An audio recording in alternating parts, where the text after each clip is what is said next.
Welcome. Thanks for getting up so early on a lovely Sunday morning to come hear about NSTIC at 3, the identity ecosystem in the wild. So it's a 3-hour workshop. We made a couple tweaks to the agenda, just looking at spacing everybody out and making sure we've got time. So the first session, which is advertised as State of the NSTIC, well, it's me, but I think we should get through it enough to actually get into our relying party sessions, where we've got 3 great presentations. Probably in the first hour. So Jim Barnett from AARP is going to talk. We'll then come back, hear from Adrian from Broadridge and Matt from ID.me, and have, I think, some time for some Q&A and a panel discussion with them. And then the last session at 11, one change of note, new directions in identity. Kim Little was supposed to be here to talk from LexisNexis about the Identity Ecosystem Steering Group. She had to stay back at home dealing with family emergency, and so Ian Glazer has been kind enough to be willing to pinch hit. And for that, I'm very grateful. So, thanks, Ian. So, starting off with the state of the NSTIC. Where are we? So, 3 years, 3 months, and 5 days ago, President Obama issued the National Strategy for Trusted Identities in Cyberspace. I think it's a document a lot of you are familiar with. It called for the creation of an identity ecosystem with 4 guiding principles: that identity solutions in the marketplace be secure and resilient, be privacy enhancing and voluntary, be interoperable with each other, and be cost-effective and easy to use. So why was this done? It's good to get a little bit of background, I think. A lot of what I want to talk about today is where we are, what's going on in the marketplace in the wild, where things are going. But I think it's also important to set the groundwork, particularly for some of you who haven't been deeply involved with the strategy and its implementation and how we got here in the first place. So from the government's perspective, I'm part of NIST, which is part of the Department of Commerce, where our mission is to essentially help develop a foundation, and create a good environment for businesses across the country. And identity is really central to a lot of important issues, whether it be cybersecurity, the internet, and the innovation economy, privacy, where there's a tremendous amount of challenges these days, and the intersection with big data. From a security side, we know the password won't die. Bill Gates back in 2004 said the password's dead. Well, it's still very much alive, and one thing that we're finding is it's continuing to kill us. If you look at Verizon's data breach report that they do every year, the 2013 report showed that a whopping 76% of network intrusions were executed by exploiting weak and stolen credentials that are out there, primarily passwords. It's really a stunning number when you look at all of the problems we're trying to address in cybersecurity, and you can point to one vector of attack being responsible for so many of them. We know from a business perspective, passwords are pretty lousy as well. We've seen from surveys from firms like Janrain and Knock Knock and others, 75% of customers do everything they can when they're online to avoid creating new accounts. 54%, if they're asked to create another password on top of the 27 they're already managing in their life, will basically abandon the site and won't bother to return. And 45% of consumers will abandon the site if they forget their password. They just will leave the account dormant rather than try to go through all of the process to reset that password through security questions or other mechanisms. I think my favorite stat was Janrain about a year ago had a number: 38% of Americans would rather scrub their toilets than create another username or password. If we could get even half of them to follow through, the hygiene of America's bathrooms would be significantly improved. Beyond the password itself, we're now 21 years, as of about 2 weeks ago, that our famous friend, the Dog on the Internet cartoon, was published. And it's holding us back from a lot of things today. To be clear, it's fine to be a dog on the internet sometimes. There's no reason you can't be anonymous or under a pseudonym for a lot of transactions. But both in government and industry, we're seeing a number of things that we'd like to be able to do online securely in a way that's privacy enhancing and convenient.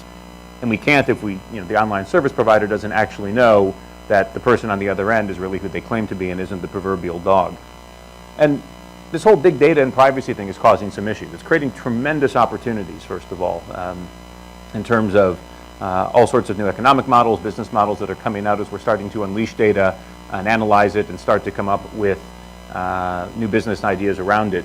But it's a pretty stunning array of data that's actually out there. This is a chart we like to use from a World Economic Forum study a couple years ago on the topic of rethinking personal data, that if you start to go, of course you can't read any of it, that's the point, but when you start to go around what's out there on you on government records, in your academic or employment portfolio, who you have relationships with in your family, your social networks, what physical or virtual assets you own, what you're interested in, your demographic, you start to go all around. It's a stunning amount of data that again is offering value, but if it's being collected and used in a way that people don't have any say in it, and they start to feel unempowered, disconnected from the use of it, you start to see trust erode in a lot of these systems. People simply don't want to trust solutions that don't respect their rights when it comes to the data. So coming up with some ways to address all of that is really at the core of what NSTIC's about. So, you know, a big vision is, imagine if 4 years from now, 80% of customers were arriving at websites already holding a secure credential for identification and authentication, and sites could trust this credential in lieu of existing username and password systems today. These credentials would be interoperable with your login system at your site, so you wouldn't have to issue new credentials. It supports strong authentication, getting us away from the nightmares of password management, both at the service provider side and the consumer side. Be tied to a robust identity proofing mechanism, so you'd actually know if somebody is who they claim to be. And I want to caveat that by saying if you need to know, because we expect a lot of transactions you wouldn't need to know everything about them. In some cases, anything about them. In some cases, you might just need 2 or 3 attributes. And we'd have baked-in rules to address liability concerns and make sure that privacy was protected with a solid baseline from the start. So this is really what NSTIC calls for. It's an attempt to work with the private sector to catalyze a marketplace so that in just a few years, most of the country actually can choose from a variety of different credential providers out in the marketplace that they could use in lieu of passwords every place that they go. So why is the government doing this strategy? Well, there's clearly a marketplace that's out there today. The fact that we're all here at the Cloud Identity Summit is certainly emblematic of that. There's a lot of barriers that are out there to this vision that the market has been trying to address for years on its own, and it hasn't. And it's not all about security. We get in our office a lot of people, and God bless them, who come in and think if they can just get a widget that's a little more secure than the other 27 strong authentication widgets that people have tried to use over the years, then the world will suddenly be overcome by the awesomeness of this widget and everybody will start using it and we won't have to worry about these other issues. I don't want to say security is not important. It is, but security is probably not the biggest barrier that we're dealing with. When we look at things like usability, particularly the fact that consumers, when we've tried in the past as a market to try and get them to start using alternatives to passwords that are stronger authentication, consumers have rejected carrying extra tokens or cards with them. Liability, if you're issuing me a credential and I use it at a third site and somebody hacks into it somehow or compromises the transaction, when somebody gets sued, who's liable for what and for how much? Privacy, what are the rules that actually govern the use of this credential, particularly because if you design these the wrong way, it can be used to hoover up a whole lot of information without people's consent or without their involvement in it that can then lead to some unpleasant side effects. The business models, who gets paid, how much, how does it all work? There's a lot of different ideas out there. We'll hear from some of them today, I think, actually, in terms of what's going on in our pilots. But this is an area where if somebody had a really great business model for this, we probably would have done it by now. And finally, interoperability. How is it that if I get a credential from one person, I can use it at a site, every place that I go, and that site can also trust credentials issued by 3 other entities. So why NSTIC? Well, we've got the marketplace today, but we've got these barriers. The role of government is to serve as a convener, a facilitator, and a catalyst in the marketplace. So what the strategy calls for at its core is for the private sector to lead the effort. We always point out this is a government strategy, but it's not a government-run identity program. There was a recognition within the White House that when they were coming up with this strategy that the private sector was in a much better position to drive the technologies and solutions than the government. Frankly, they realize there's too many entrepreneurs and innovators that are out there. Many of you are in this room today that the worst thing we could do would be to try and prescribe a solution or set of solutions that was fixed at a point in time. The best thing to do is describe the attributes of the marketplace we're looking for and then try and catalyze the market to fill them. So what we have tried to do from the government side is provide support. So we've supported development of a privately led governance model, the Identity Ecosystem Steering Group, that's really tasked with tackling a lot of the challenges around interoperability, both on a technical side as well as on a policy and business model side. Ian will be telling you a little bit about that later. Since I'm from NIST, we have a role to play, obviously, in facilitating and leading development of interoperable standards. You'll hear a little today from Paul Grassi, who just joined our office a couple months ago as a senior standards and technology advisor, who's looking to reboot a lot of NIST work on identity and take it in some new directions and start to involve some of you in what those are. Because we're the government, we can help provide clarity on some of the broader policy and legal issues, things like liability and privacy. We've been spending most of our budget for 3 years on funding pilots in the marketplace to help stimulate things. And because as the government, we buy a lot of stuff, and we got a lot of websites, and we got a lot of citizens we need to authenticate and identify at our sites, we can be an early adopter of the kinds of solutions that are described in the NSTIC to help stimulate demand and prove that this model can actually work. So our key implementation steps have really focused around 3 areas. Next month will mark 2 years since we convened the private sector and the new Identity Ecosystem Steering Group. We'll talk a little bit more about what's been going on with it, but it's been an exciting time for the organization. They incorporated as a not-for-profit last October as an independent corporation, and we are on the verge of awarding a new grant to them for the next 3 years to not only continue to support them and support our partnership with the private sector, but also put some new resources in to accelerate the pace of work in the steering group. I mentioned we've been funding pilots to advance the ecosystem. We did 3 rounds of grants over the last 2 years. 10 of the 12 pilots we awarded are still active, and we have a new batch that we're evaluating right now with the expectation of awarding 3 or 4 new pilots in September, along with keeping a number of the existing ones going. And the government is an early adopter to stimulate demand. A lot of that's been focused on how can we come up with an easy solution for agencies to integrate with credentials in a federated environment without having to do a ton of work. So the White House launched an effort a couple years ago after NSTIC to create the Federal Cloud Credential Exchange. The U.S. Postal Service, Doug Lair's here from there, awarded the contract last summer. That was the first part, was getting the hub infrastructure in place. Now we're starting to actually rethink how do we buy, rethink how should the government be buying identity services around authentication and attribute validation. And I'll talk a little bit more about that component of the government's early adoption as well. But next month, the solution should finally be FedRAMP certified. For those who don't know FedRAMP, it's the federal government's certification process for cloud solutions, and F6 should finally go live with a few flagship agencies that we're pretty excited about. So we get asked a lot. In fact, there was a European colleague who said, you know, you've got IDSG over here, you've got pilots here, you've got FCCX, these are all different things. How do they all fit together? I'm not quite sure I understand. And we've actually, you know, heard this from a number of folks in the marketplace that are these competing? Are they all complementary? How does this all work together? So came up with a set of slides that I tried out in Europe last month, and everybody seemed to think this was helpful. So you guys nod your heads if this works and shake it if it doesn't. What we want at the end of the day is something that doesn't exist. It's the beautiful unicorn surrounded by rainbows with, you know, chirping birds and flowers and everything. NSTIC's a strategy. It's an aspirational document that describes an identity ecosystem that we all are striving to get to, but we clearly haven't gotten there yet. And a lot of our effort is to try and, you know, work in partnership with all of you and others to actually get there. So here's what we want. What we're starting with is something a little bit different. There's certainly an identity ecosystem today. It has attributes of a shiny unicorn in a field, but there's, you know, some things about it that could use some work. Some of these things in the foreground of the picture might need to be removed. Good things, you know, but it could use some improvement. So our effort's really been seed the landscape with the Identity Ecosystem Steering Group focusing on the government side, the pilots to, you know, start actually testing this stuff out in the wild and seeing how things work in the marketplace, and the government moving along at the same time. We want to make sure that all of these support and drive each other. So the idea is that lessons learned from the pilots in a real implementation should be fed back to the steering group, and, you know, if there's gaps that are identified, the steering group should try to tackle them. Likewise, if the steering group is coming out with deliverables, for example, a privacy evaluation methodology, we want the pilots to start to use that. On the federal government side, we're drawing lessons learned from both the pilots as well as the steering group as well. So these are things that should all basically feed and support and drive each other, working in concert, not in the vacuum.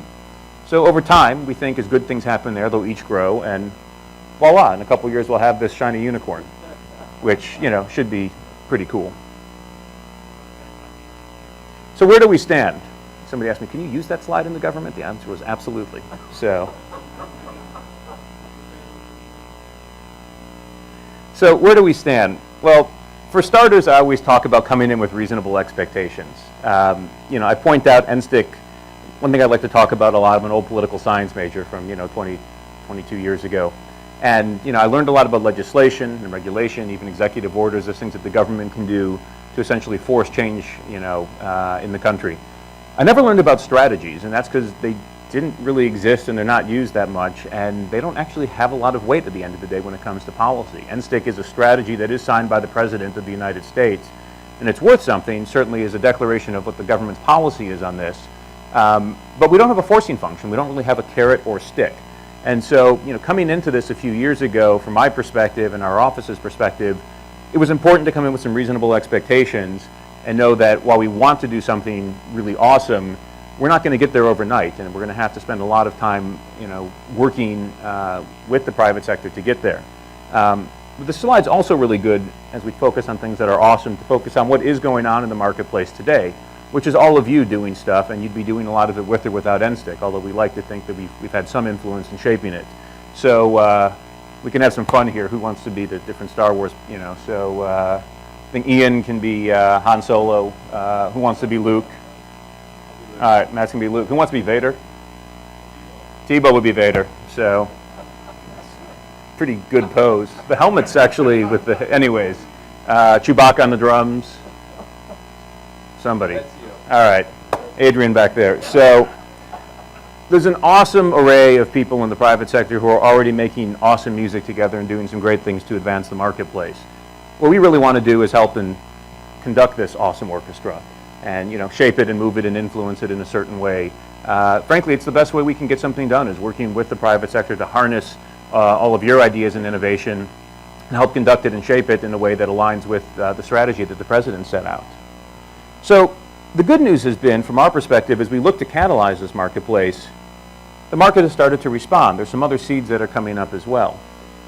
You know, two things that have been really exciting to us over the last 6 months have been the launch of OpenID Connect, as well as the FIDO Alliance releasing their draft specifications. As we talk about, you know, what is the modern set of standards that we need to actually build this identity ecosystem off of, having OpenID Connect finally finalized and starting to gain traction in the marketplace, having FIDO, while they're not quite as far along in terms of, you know, formal adoption, also getting out there. These are exactly the kind of things that we were hoping to see when the president signed the strategy a couple years ago, and I think there's more good work that needs to be done here as well. So when we see all of you working to drive this, we get pretty excited.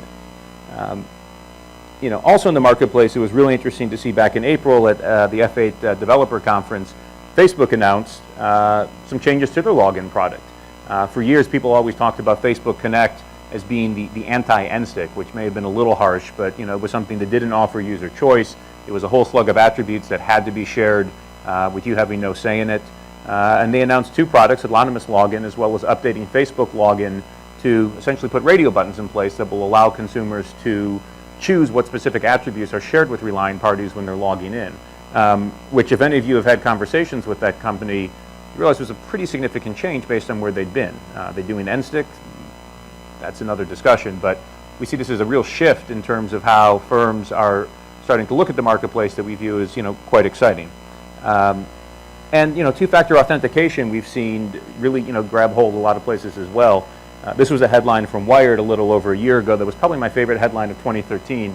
I underlined the finally, because when NSTIC was launched in 2011, when you talked about two-factor, so Google had launched Authenticator as an app, but the rest of the market really wasn't paying attention, and we felt like when we talked to most people about two-factor, they looked at you like you had two heads. So it was really interesting back in the spring of 2013 when Twitter got hacked by the Syrian Electronic Army, and they took over the AP's Twitter feed and said, hey, there's an explosion at the White House, and the markets went, phew. And about 15 minutes later, they realized, oh, that wasn't real, that was just a hack, and the markets went, phew. That, hey, we might actually need to protect this with something more than a password. So it was fantastic to me to actually sit back and watch as Twitter was racing to get a solution in place, that you couldn't really go 2 or 3 days in the press without somebody in the tech press more or less excoriating Twitter for the fact that they didn't already have one, because duh, how could you not have a two-factor solution? That's just so passé. So finally, this is happening. So the problem now with all the two-factor solutions proliferating is, instead of managing 27 different passwords, I'm now personally managing one-off two-factor solutions for LinkedIn, Outlook, Facebook, Google, Yahoo, and Twitter. Now, I'm kind of a geek on this stuff, and I'm happy to do that. But the notion that consumers are going to actually manage 6 different two-factor solutions, let alone 26 if that's where we're going, where every single site that we have has a different two-factor solution, we're not going to get too far with that. That's just creating another set of problems. So the good news is this conundrum can actually be fixed if we have a framework of standards and operating rules that enables interoperability, both at a technical and a policy level. So I mentioned the Identity Ecosystem Steering Group. We had our first plenary back in August of 2012 in Chicago. Today it's got more than 200 firms and organizations, 60+ individuals. Kim Little-Sutherland from Lexis is the current plenary chair, who succeeded Bob Blakely from Citi. Peter Brown, who's not here this week, is chairing the Management Council. And you can see some of the big firms that are participating. as well as you'll get to hear today from Jim Barnett of the AARP, one of the largest consumer advocacy organizations in the country. We've had the ACLU and EPIC and Electronic Frontier Foundation also participating, including serving in some leadership positions. A lot of academics from more than 60 universities and participants from 12 countries. And Ian will talk a little bit more about some of the committees in place that are working on different elements of an identity ecosystem framework. But some of them are listed below. There's a lot of good stuff going on. I mentioned before they'd incorporated as an independent 501c3 not-for-profit corporation, and NIST is planning to partner with the steering group. We expect a new grant to be awarded any day to accelerate the creation of the identity ecosystem framework. Key to our partnership in this new phase is actually an assumption that's built into the grant, which is that the steering group is going to start to raise more of its own budget each year. So this is not something that we think the government should be supporting in perpetuity. We think there's a good business case for all of you and many others in the private sector to support the organization. But we also realize that building that value proposition takes time. And so the grant will essentially move in sort of a sliding scale, where in the first year we'll be providing almost all of the funds, and then there's assumptions in the second and third year that it gets us to more of a split over time, with the additional funds that are actually being raised going to support essentially more activities within the organization. One of the key changes in this new grant, for those who are familiar with the steering group, the first grant funded a company to basically be the secretariat to convene the organization and provide it with administrative support. And the reason we did that in part was legal. It's hard for the government to spur the creation of a new industry association, and this was a way that we could actually do it, giving a grant to a company to build a new organization. Now that the steering group actually exists as an independent entity, we can give a grant directly to them and start to shift things away from just supporting functions around keeping the lights on and more on activities to specifically advance the ecosystem framework.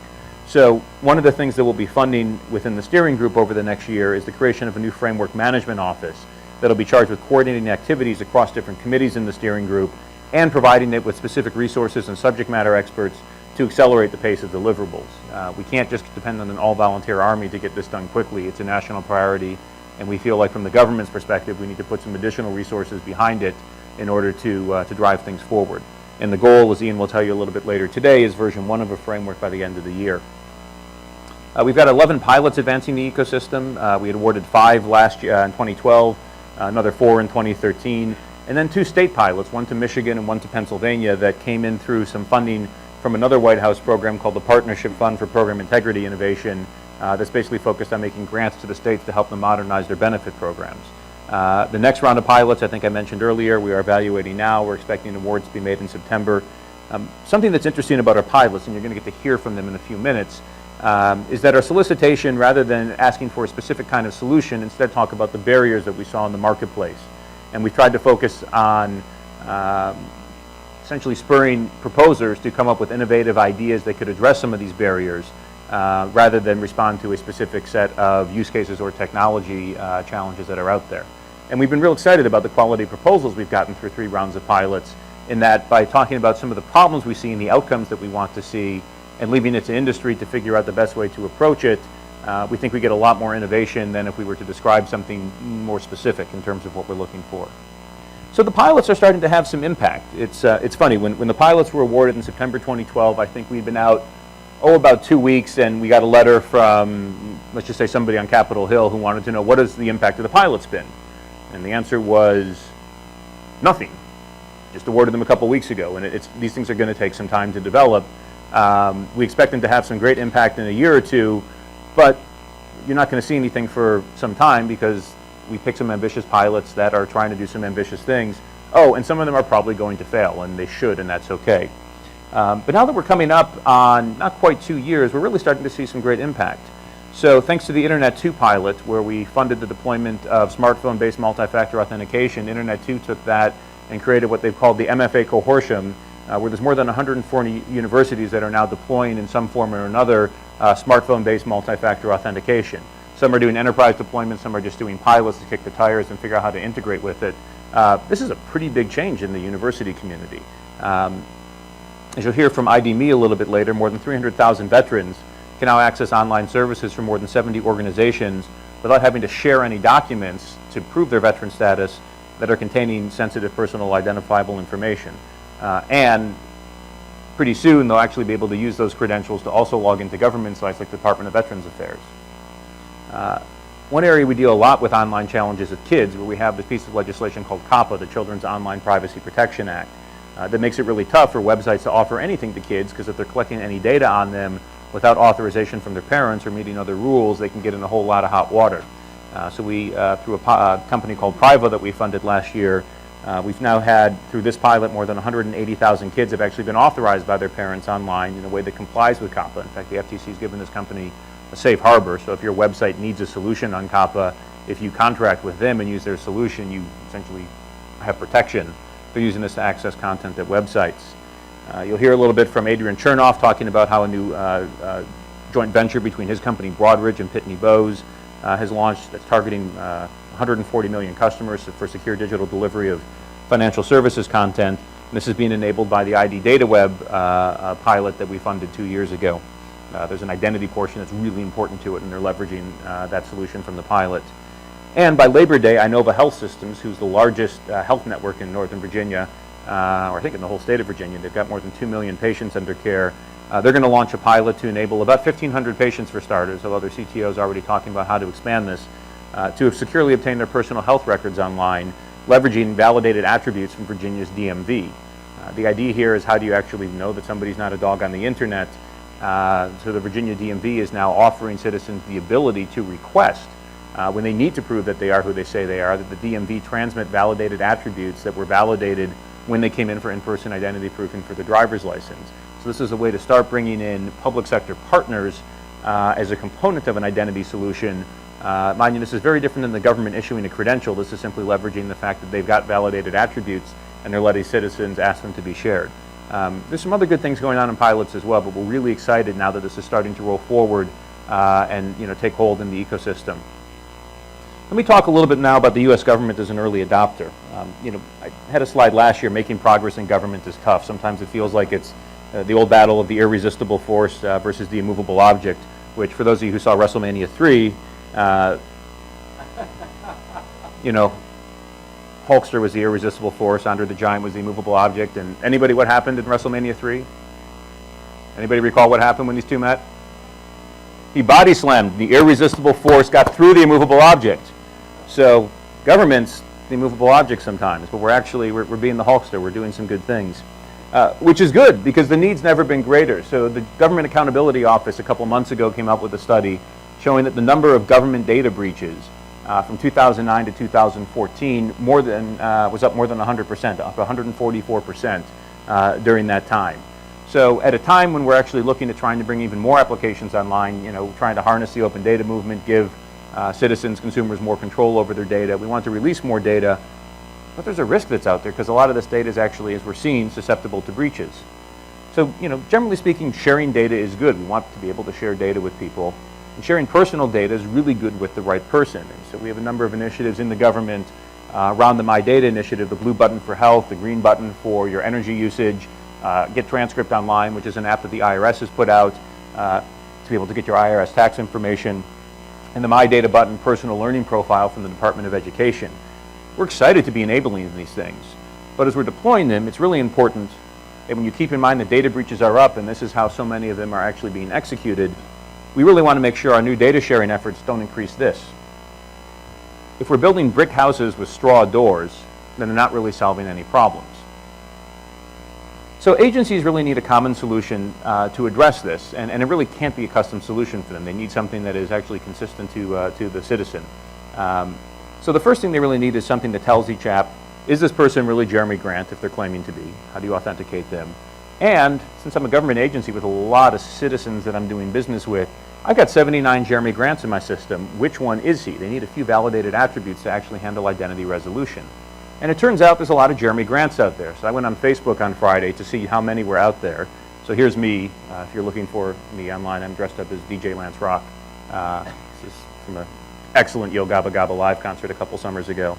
But it turns out there's a lot of other Jeremy Grants as well. In fact, I was stunned to see the diversity of Jeremy Grants. Everything from the shirtless dude riding a horse with a lasso in the bottom, the guy who's all tatted up here. This guy up here was my personal favorite with a woman on each arm, and he's not even looking at the camera.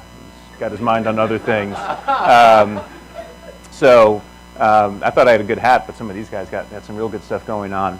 There's a lot of Jeremy Grants that are out there, and just saying I'm Jeremy Grant and here's my Facebook credential, you need a little bit more information. Especially when I made a fascinating discovery on Friday. This is not me. There is another Jeremy Grant profile that has a photo of me. That's online if you Google Jeremy Grant images. Somebody else is busy being me. So it was a good thing I checked in on Facebook on Friday. That was fascinating. So if you're looking to friend me, look for DJ Lance, not me in a suit. So beyond, the first thing, agencies are also telling us they really need an easy button to deal with privacy and security. They need to make sure that identity services are interoperable across apps at both the technical and policy level so citizens can use the service across the government. And we need to aggregate demand across government for these services, thus delivering some discount pricing and standard products. So there's really two elements we need: the identity hub, aka the Federal Cloud Credential Exchange, and we also need credential service providers to provide these key identity services. So this is a mock-up. We've been talking a lot about F6, which I point out was a name to basically market this program throughout the government. How do you describe this as a shared service? But it's not the greatest acronym. My mom in the suburbs of Detroit should never be seeing FCCX. So the Postal Service, who actually is driving this, here's a logo you may see later this summer, which is the U.S. Digital Service, which is the digital arm of the Postal Service, USDS sign-in. And here's a mock-up of what you may see at some government sites coming in August or September.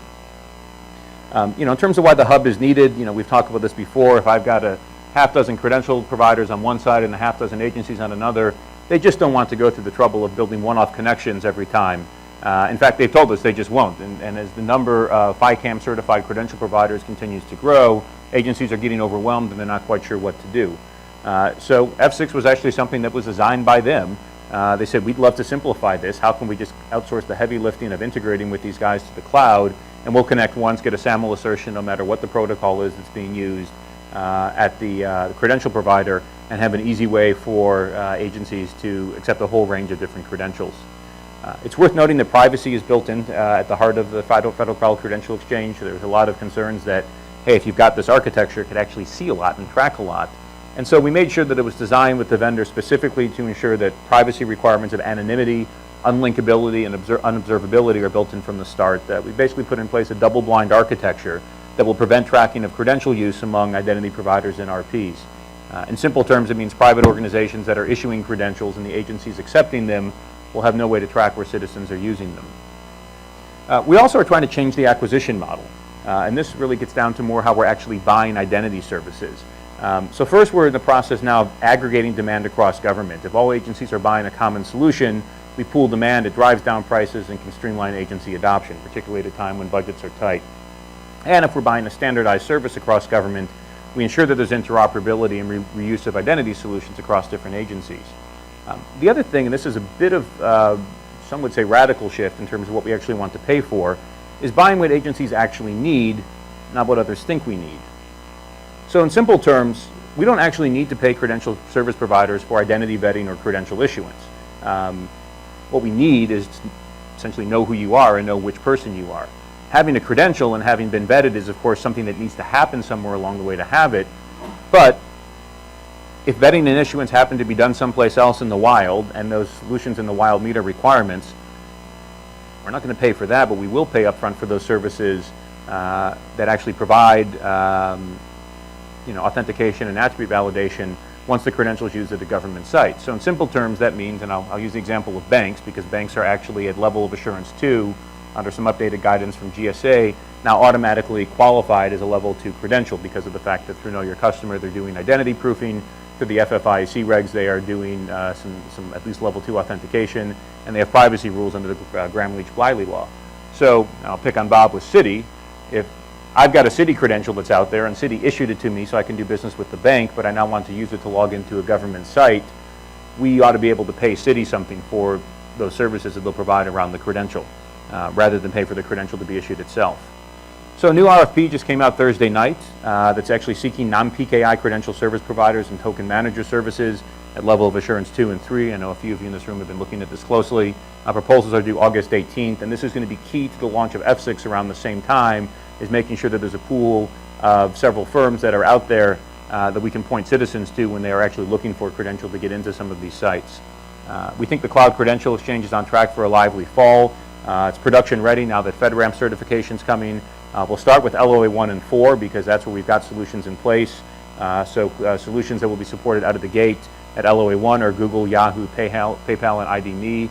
And PIVs and CACs will also work in there. Any PKI credential that goes through the federal bridge will work for login. And a little bit later, we'll be at level 2 and level 3. Once we figure we'll award at least 3 contracts to level 2 and level 3 commercial credential service providers. Early agencies in are going to be the Department of Veterans Affairs, where the My Healthy Vet portal will be the first application that they put online for veterans to access. The Department of Agriculture and NIST will also be part of it. We're having some really good meetings around DC with other agencies. I think the list of major citizen-facing apps by the end of the year that we can announce is going to have at least another 2 or 3. And we want to make sure that for every agency, through this attribute validation service, that agencies can get validated attributes with the SAML assertion to facilitate the identity resolution issues, which of the 79 Jeremy Grants is there. So and these are basically the 5 key attributes that we think agencies are going to need. So I wanted to close before I let Jim start to come up. We're talking about 5 new things for the year to come. One, we got a lot of questions about the broader NIST cybersecurity framework and where authentication fits into it. For those who haven't followed, back in 2013, President Obama issued an executive order focusing on creating a framework for improving critical infrastructure cybersecurity. And NIST drove the creation of the framework. It was published in February. It was driven by input from the private sector.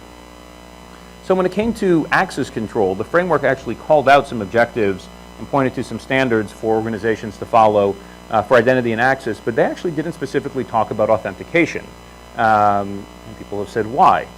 So there's a companion document called the Roadmap, which shows where we're going next, where they basically pointed out that when it comes to authentication, there's only a partial framework of standards for security and interoperability, and there's some usability challenges that are out there, particularly when you deal with integrating this stuff with some legacy industrial control systems. So it's in there as something that needs to be addressed, but it's not in the first version. We're expecting a fall workshop on the framework and roadmap. I'm hearing somewhere in Florida the first week in November. We should probably have an announcement in a week or 2. The main message I would deliver here is, while NIST drafted the framework, everything that was in it basically came from inputs that came from industry.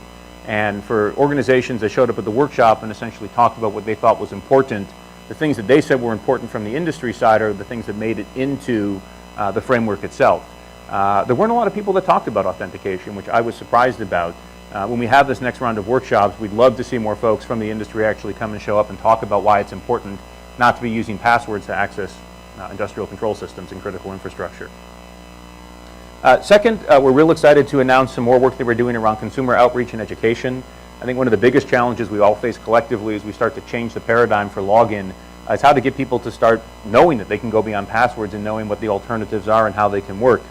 So we've been doing some work with the National Cybersecurity Alliance, NCSA, to support a 2-factor authentication consumer awareness campaign with some activities around Cybersecurity Awareness Month in October.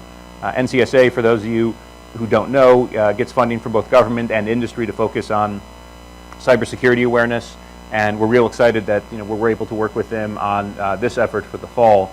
NIST is also launching a usability study of some widely available MFA solutions and methods. We think the work will both inform what NCSA is doing, other NIST work as well. Third, I know this was talked about a bit in the OIDF workshop yesterday, but we're starting to focus on some sectors that really need some help. So I talked before about the buttons. Blue buttons, probably the most prominent of them, where you can push a button and download your health data, which is good if you know that the person pushing the button is the right person. So Blue Button's division, there's actually a lot more work that needs to be done on the identity layer. So we've been working with Deb Bucci, who's just hanging outside, from the Office of the National Coordinator for Health IT, the Open Identity Foundation, and the MIT Kerberos collaboration to develop a health IT profile of OpenID Connect called HIE Connect. The basic vision is that patients can use trusted credentials of their choice to access different health portals, leveraging UMA-based sharing of sensitive health information. It's also looking to leverage some ongoing work in a standard called FHIR, F-H-I-R, Fast Health Interoperable Resources, that's really taking hold quite a bit in the health IT industry, enabling restful exchange of health information. And the timing on this effort to kick off, September, are we looking at? September. So while we're talking about the buttons, energy is another big one. I talked a bit about the green button. The green button spec was actually written by some of my colleagues at NIST in our engineering lab. It's basically focused on allowing consumers to access and share their energy data So there's a download my data and a connect my data button. They're both built off of OAuth 2, but they did something I would say is less than ideal, which they said how authentication is handled is really up to the utility or the service provider. So if they're just defaulting to what people usually do, that might not be ideal.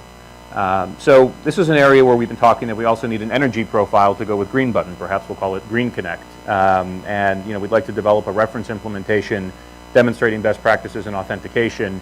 I think right now we actually want to see what comes out of the health effort first, because I think a lot of what comes there will ideally be reusable.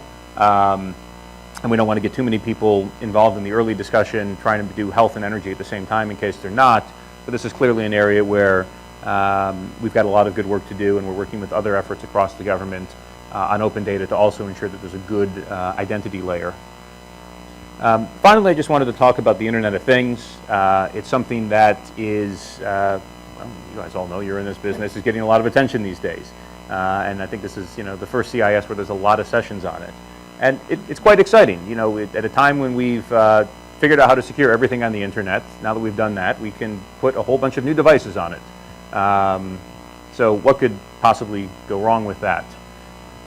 So I was looking for some headlines, so just in the last few months, so I can now get into your Wi-Fi network through a smart light bulb. This next one was my absolute favorite, a smart toilet made by a Japanese company. You could get in and with your smartphone start shooting bidets up at people at an inopportune time or forcing the toilet seat closed. What a stellar headline. And you can even take over smart televisions and turn them into Bitcoin mining slaves. So we've got some good work to be done. This is also an area where we're spreading out our wings a little bit more in this to some other efforts that we haven't been engaged in. NSTIC talked about non-person entities specifically and made clear that non-person entities are part of the ecosystem. Dogs are certainly non-person entities.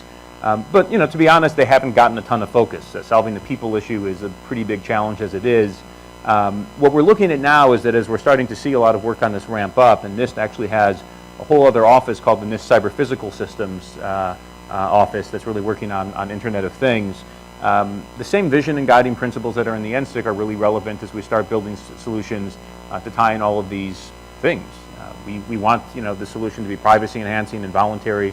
We want it to be secure and resilient. We want it to be interoperable, and we want it to be cost effective and easy to use. So we're working a lot, starting to work a lot technically with the Cyber Physical Systems group.